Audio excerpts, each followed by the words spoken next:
This week, the week of February 7th through the 14th, is the observance of National Marriage Week, ending on Valentine's Day. So let's talk about marriage and why we must defend authentic marriage.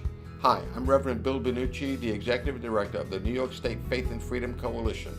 Now, we know marriage is under attack, and people of faith have the responsibility to guard and to protect it. That's why we must be educated on the issue. You know, it was Thomas Jefferson who told us that if a people expect to be ignorant and free, they expect what never was and never will be. Let us not be counted among those. Let's learn. Marriage, defined as the union of one man and one woman, unrelated by blood, is the most foundational building block of a civilized society. Now, why should it matter to Americans? Well, marriage is the primary institution proven throughout history to be the very best structure for the proper ordering of society. Before the Jewish law brought marriage, monogamy, into society, humankind knew no restraints on sexuality. Since then, monogamous marriage has been universally adopted, the universally adopted standard by almost every nation and every major religion. Though marriage has always been naturally ingrained into the human social DNA, it was actually first used primarily to bring economic and social stability. Cultures that have failed to respect the institution of marriage, of authentic marriage, have yielded to sexual, social, and economic disorder and have thus failed as societies like the Greek and the Roman empires. So what are the benefits of authentic marriage? First of all, it teaches us to love sacrificially and unconditionally. It teaches us to subdue our sexual passions so that we're not ruled by our hormones.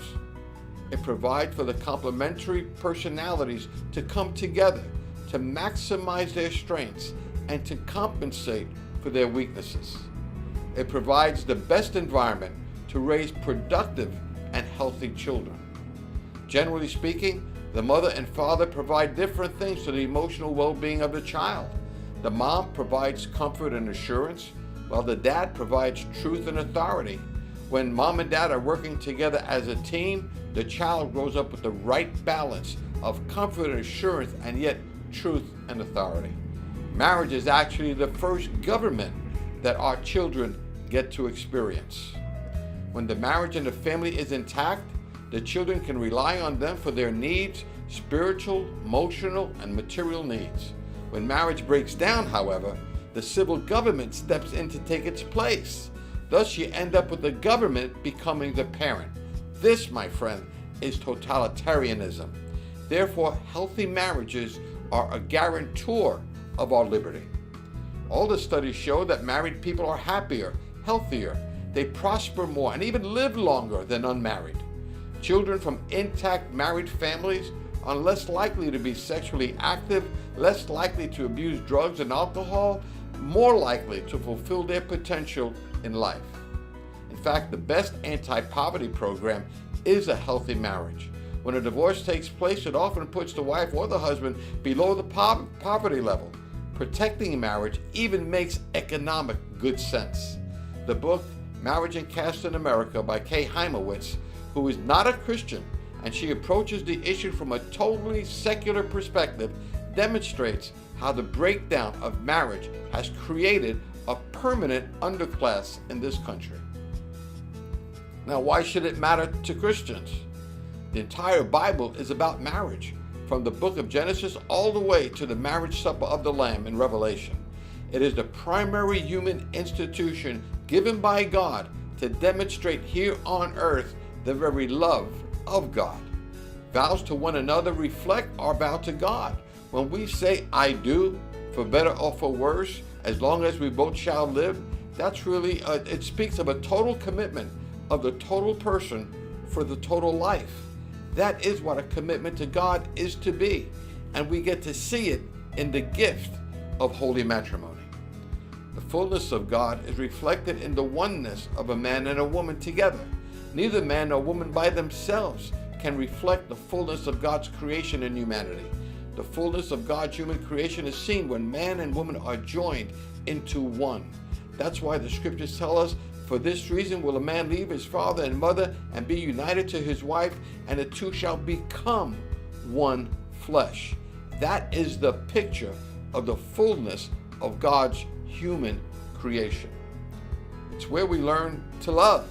It's like God puts a man and a woman into a test tube and shakes it up, and he wants to see love come out.